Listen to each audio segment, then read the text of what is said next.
tip number 3, pray over time. I can do that, but then I'm going to need overtime pay for overtime pray. And I'm not talking about time and a half either. I'm talking about full Thanksgiving or Christmas Day pay. Double time, mother flocker, minimum. I want more and longer breaks too, and better health care.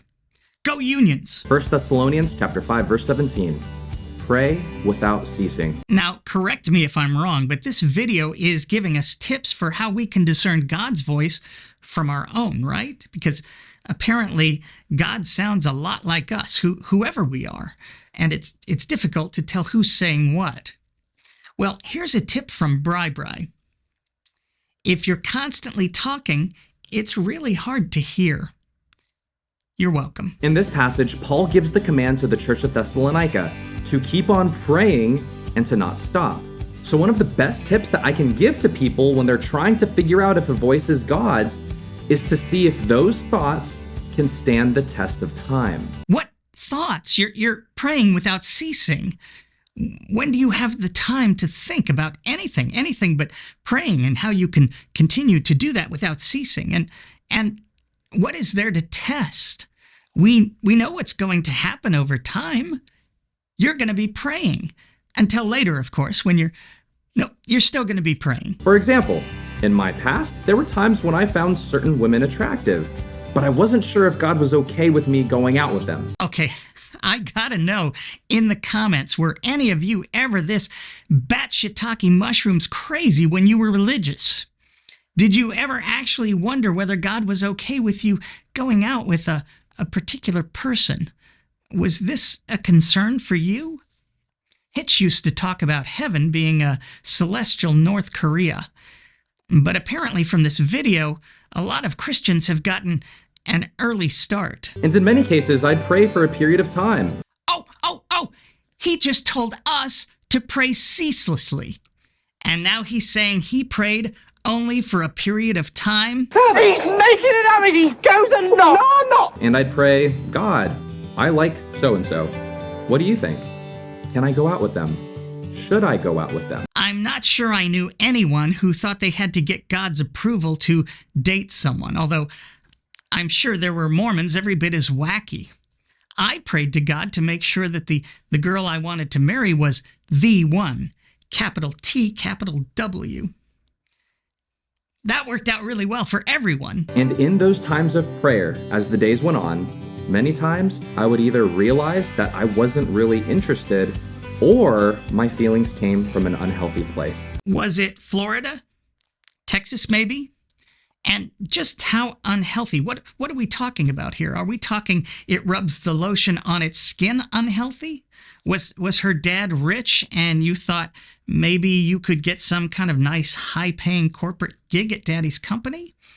Or did you just want to pound her into next Tuesday? Why so vague? And there's another case about 7 years ago when I felt called to move to Japan and help out the church. Did this feeling begin just after you saw Martin Scorsese's Silence? Because you might be a masochist. And as years passed and I continued praying for Japan, my heart and my passion grew. And now I'm here in Japan, helping the church. And I know for certain that God wants me to be here. So you see, kids, when you really, really want something and you pray about it, and then you make that thing happen, that means God wanted it to happen. And if for some reason you didn't make that thing happen, then that means God didn't want it to happen. Because when you're all powerful like God is, everything happens because that's what you want.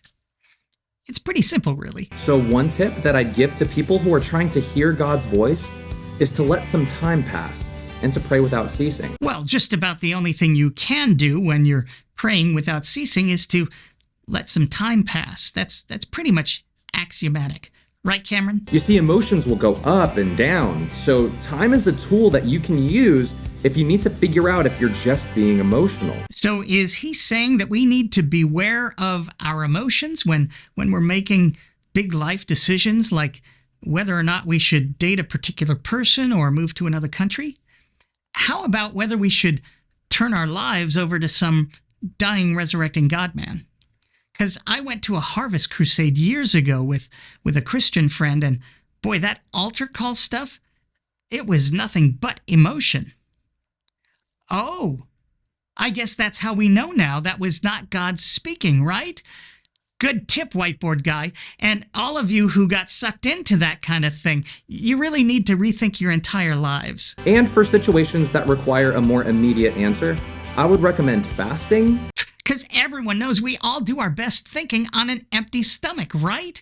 There's really nothing like hunger when you're looking to keep that head of yours clear and sharp. Just ask the Donner Party. Getting counsel from at least 3 wise and spiritually mature individuals. Yeah, so here's the difficulty with that.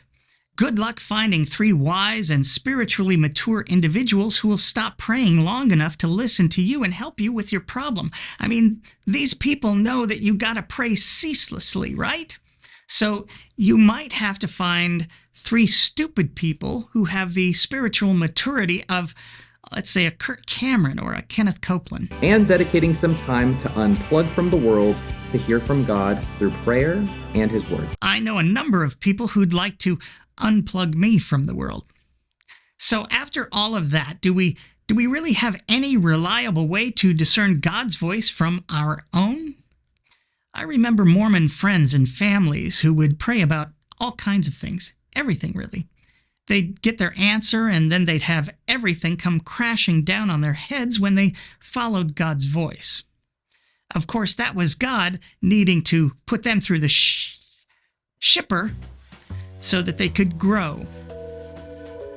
There's really nothing quite so reliable as just a bit of post hoc reasoning. Works every time. Once again, I'm me. Thanks for watching.